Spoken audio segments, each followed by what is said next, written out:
Good morning, guys, from me and Cody Baloney. It's really dark in here.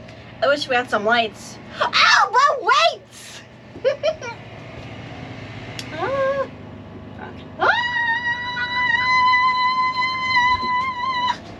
We finally got lights! Woo! Are you happy, Cody? We got lights now? He's out of breath from the throw. We finally got lights again, thanks to Chucker Beetle Bailey. He sent us some lights. He sent us colorful lights too. But we want to do that for the floor, so it could be a party in here. Oh, yeah. But this helps so much, and it was really easy to put together. It just tapes up. A lot of you have been asking where we've been. We're still kicking. We're still alive. Still chunky monkeys. So we did go up to Jersey, but once we set the camera down, we'll tell you guys what happened. I swear we can't film at this time. Every time I try to have a serious chat, it never works. He starts like breathing really heavy. Yeah, he has like a panic attack about the camera. I don't know, for some reason he really likes when we film. I guess because we're like so excited. Because when we're off camera, we're miserable. That's not true. Why would you even say that? Alright, guys. So, I want to get you guys all caught up on what has happened in the last week and a half or so. Yeah.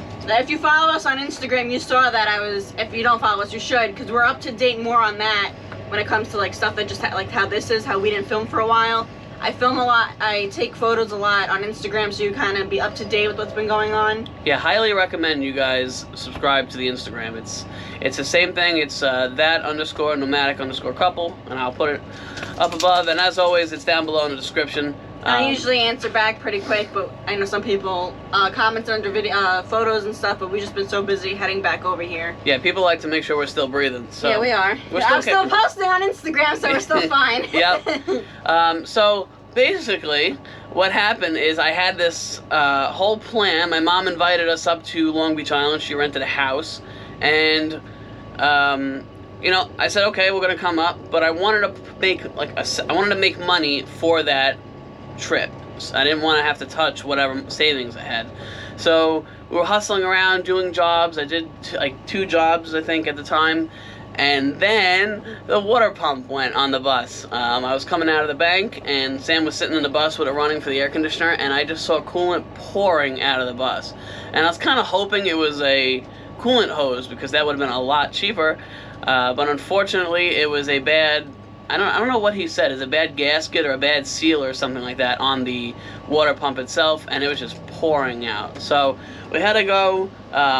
Triangle Auto gave us a great, they got us in, which is really nice because they're always very busy, because they're a really good shop. They have really good reviews. They're over in Merritt. They have one in Merritt Island. They actually have 2 in Merritt Island. We went to the one, excuse me, in Merritt Island on 520. And they were able to sneak us in. They brought us in. They had somebody looking at the bus in 5-7 minutes. He diagnosed it. They did a pressure test to it. And so they tested it before saying, oh, it's this. Right, they didn't wanted just to make guess. sure, unlike another place that we've been to. Yeah, don't go to Gatto's Tire. They're horrible, horrible. They just kept guessing. Yeah, they had no idea what they were doing. They had kids working there pretty much. Anyway, they did it. They actually found the part. You know, with this whole COVID thing going on, it's scary if you can find a part or not. Sometimes you can't. With all these, you know, manufacturing interruptions and stuff, you just don't know if you're gonna be able to get what you need or not. Luckily enough, they found the part right away. They got it, and they installed it in about 2.5 hours. And the job costs, with tax and everything, costs a little under $600. It came to like $588. The part was $300, and the labor was $2 or $250, something like that. They let us stay in the bus the whole time. Let us run our generator. Yeah. We when they went on lunch, all 3 of us went to go get tacos. And by the time we were done eating lunch, they were back on the bus. So it was really nice. Yeah, you know, I didn't. Of course, that's their lunch hour. What are you gonna say? No, don't go. But they were really nice, really cool, honest. It was really hot out, so I was grateful that we were allowed to stay in the bus. Yeah. So we got that done, but that obviously took money out of my LBI chunk. You know, quite a bit of money, $600. Yeah, we were gonna leave that day. Were we? Oh, the next day, I think, because I had I had a couple appointments. Anyway, ended up booking a couple more appointments to make up the money, so we stayed a little later. than when we were supposed to leave. And after that, you know, we went up there. I spent a ton of money in gas. By the way, the Gas Buddy app, if you guys haven't used it, is fantastic now. You can put your route in, and it'll give you all the gas prices along your route, and you can find the cheapest gas. Some did take us off the route a little bit, probably like by 3 miles. Yeah. But it's so worth it compared to $3 in gas to $2.87. Yeah, absolutely. Especially when you gotta fill 40 gallons of gas. So, I highly recommend that app. But anyway, so we were following that going all the way up, and it got pretty expensive going up north. You know, once you hit like, I don't know, was it like Maryland? Yeah, once you leave Virginia, that's when it goes up. Yeah, it was like $3 a gallon, and then in LBI, which I did not fuel up in, it was $3.49 a gallon. $3.49 a gallon, almost fell over. Yeah, So really expensive. we got there. I parked the bus. What I wish we would have known. I'm gonna let Sam explain this part because I'm gonna stress myself out if I tell you guys about it. Google Maps has a picture of the house, so I don't think his mom knew like how big our bus was. Luckily, we were able to take the bike rack off, and I think like the front tire was like on the street a little bit, but we weren't blocking anybody or anything. We could have went back a little bit more, but I was just so nervous getting so close to that house because she's renting it. And I really don't want to mess anything up. Yeah. So we parked there. She was nervous about leaving Cody alone in the house while we were out and stuff. So we popped the AC out, and in case if when we go out, we could just throw Cody in here and whatever. So when we first got there, there's neighbors, beautiful house right across the street, and for some, like, we're sitting in the living room, and this guy's sitting on his front porch just staring into the living room. It was really uncomfortable and weird, and he was watching our every move when it came to coming in here, grabbing our clothes, whatever it was, and I took advantage to do laundry, so, coming out with bedding and stuff. So we were there for probably about 2 days. And then when I'm putting the bedding back in here, I open the door, I walk around. The neighbor, he's like, "You can't park an RV here." I'm like, "It's not an RV." I was like, "It's not." I was like, "It's a bus." So he's like, he stomps his foot at me, puts his hand on his shoulder, and says, "It's against city ordinance for you parking here." I'm like, I don't like confrontation because once I start, I won't stop. So I'm like... Plus, she's a single female by herself.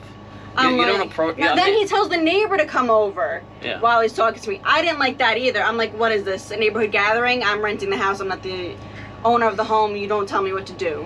So I'm like, okay. So I just walk away. I should have just left it alone. And if it really was an issue, the police could have came, or this code enforcement could have came and said something.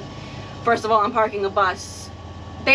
What I think the issue was that the neighbors that didn't know how to mind their business and was watching our every move, I think that they thought that we were sleeping in here and living in here while we're staying in the house.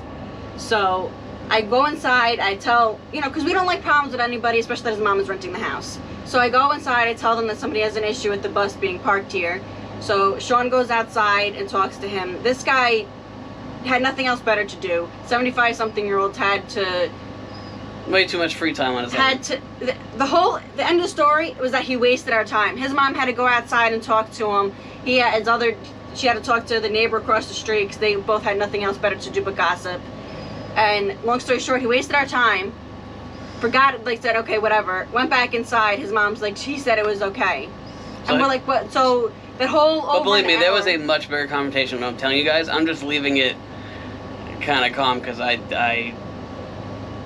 kind of feel bad that I escalated it so bad, but at the same time, the bus was sitting there doing absolutely nothing. No generator was running. It was quiet. No, there was a plug in front of the house that we had the AC in. Yeah, it was out of the way. It was only on when we needed to put Cody in here. Yeah. Which Cody was only in here one time. Yeah. The other time, his mom said, go ahead and leave him in the crate. So this guy came out, busting my chops about the bus. By the way, the bus was not in the... Well, the bumper was hanging over the gravel driveway about a half a foot. But the tires and everything were on our property. He said you're supposed to park, 6 inches 10 away feet. No, you're supposed to be 10 feet from the property line, which there was probably 40 cars on that block. And if they do that, you're in the middle of the street. It's a tight block.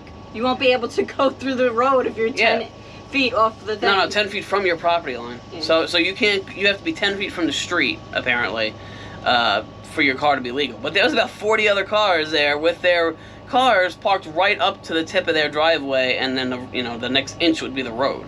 So I said to him, why aren't you bothering? Are you going to call code enforcement on all 40 of these cars?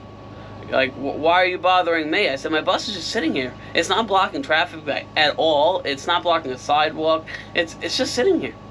What is the problem? And he's like, oh, if you park your bus here, everybody's going to park their bus here. So I think everybody has a bus? I think he was under the impression that we just moved in, and which he should have asked. For you don't come charging at somebody, and like he was rude from the beginning. So over an hour argument, it ended with him going back inside and his mom saying it was okay, but it ruined the trip for us. Yeah, we are, this is our home. We don't trust anybody. We don't know if during the night this guy's gonna know what his mental state is, or the psycho across the street that likes to stare at us. Right. I don't know what their mental state is. I don't know. I don't need to be inside the house, or if we're on rides or somewhere and we come back, all our tires are slashed, or our windows are busted, or something spray painted. We don't trust anybody. Yeah, it's a very, LBI. I've been going down to LBI, Long Beach Island, for the last 30 years almost, and it's always been. Actually, I'd say up until the last 5-10 years, it's been a very family-oriented place where people don't have to be a millionaire to go down the shore and have a vacation house for a week and hang out. And they can bring their family of 4 down to the shore and it'll be affordable. Now, it's... all these which is exactly what they're doing to this house. This house that we stayed in is almost $1 million, the property apparently, but it's just a bungalow. It's not even on an acre piece of property. No, it's a very small house, and the guy bought it for almost $1 million now, and he's gonna knock it down after my parents' stay, and he's gonna build a ginormous house on it with an elevator. And that's the problem, though. That's what everybody's doing now. Is all these rich people are coming in and they're buying these houses, they're building them up ginormous, and then they're charging astronomical amounts of money to stay for a week, like $3,000-$4,000, and it's not even on the water. But he's already charging over. I'm not going to say the amount because no one needs to know. Yeah, he's already charging personally for me, way too much money. Over $1,500, let's just say. Oh, way over that. So, yeah. So just imagine when he builds this house with an elevator, how much he's going to charge for somebody to stay there a week. Yeah, it's a very different place from what I remember. And the roads got a lot worse. The roads are horrible. Him and I couldn't even enjoy a nice motorcycle ride. Within like 10 minutes, my back started killing me because of every pothole. It's like a roller coaster on there on Long Beach Boulevard. You just and potholes and stuff. It's not how I remembered it back in the day. I did film, but I didn't finish it, and then this guy just ruined the trip for me. So after we had that whole confrontation with that guy, I just packed it up. And we just left. Yeah. We just started heading back down. Plus, I forgot I had an appointment at the end of the week for me, so that just really... It was a total waste of gas. It was just a total waste of gas. It cost about $350 each way to get from Florida to Jersey. And then now we're back in Florida. We're in the St. Augustine area at the moment, but it's still... we're still going. We still got about 2 hours. Yeah, that drive just sucked. I don't know. Going there, we were pumped, we were excited. But then coming down, it just dragged. But they're all ritzy. And I'm going to call code enforcement. It just shows you can have so much money in the world. And still be miserable. And still be. His house is at least $1.5 million. At least. Maybe more. Maybe close to 2. He had a big house. It was beautiful. But it's crazy how people got nothing else better to do but sit on their porch and stare and judge other people. Yep. I don't know. So, that's what I like about Florida, is that people mind their own damn business. Over there, up, people don't know how to do that. Yeah. Anyway, we're down here in Florida now. We're going to be filming more, but it's going to be down here. Yeah. For now. I wanted to go, if you guys are not doing anything, or if you're nearby or whatever, there's a place called, what is it called again? Schoolie... Palooza? No, not Schoolie Palooza. Schoolie something. I'll put the name up. They're doing a event. Oh, Schoolie Swarm, and they're doing a Ozark Swarm up in the Missouri Ozarks from the 4th to the 12th. So if you guys aren't doing anything, I think it's $25 a night, and you can hang out and meet like-minded people, other nomads. And it's not just schoolies. It's schoolies, shuttle buses, vans, RVs, you name it. So it's pretty cool. There's about 70 buses going, I think, so far. We wanted to do that, but since, you know, driving up there and spending all that on gas. Yeah, plus I found out about it too late in time, and I'm doing an armed security gig, sorry, for the, you know, for a company over on the West Coast for about a month and a half, so we're going to be hanging out in that area, so I can't really drive all the way up to the Missouri Ozarks right now, but we'll see. I don't know. Maybe down the line. I know they do one in Florida. I think somebody said it's in November, so... That'd be nice, because the weather is nice down here. Yeah, so I'll definitely make sure we are available for that one, and we'll go and hang out. But I just want to give you guys an update. Everything is still good. My plans just got completely turned upside down, though. We'll probably go up next year, but go when we want to go. And there's campgrounds nearby, yeah. So we'll probably just, you know, so I'll just park the bus where it's allowed. Yeah. And leave Cody there, that way we know he's fine with the AC and stuff. Yeah. And take the bike to LBI and just have to take Advil or something. Yeah. to help with the potholes hitting my back. But yeah.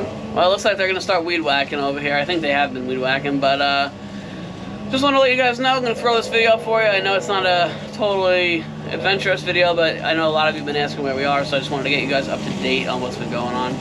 We're gonna hit the road, and I will see you guys tomorrow.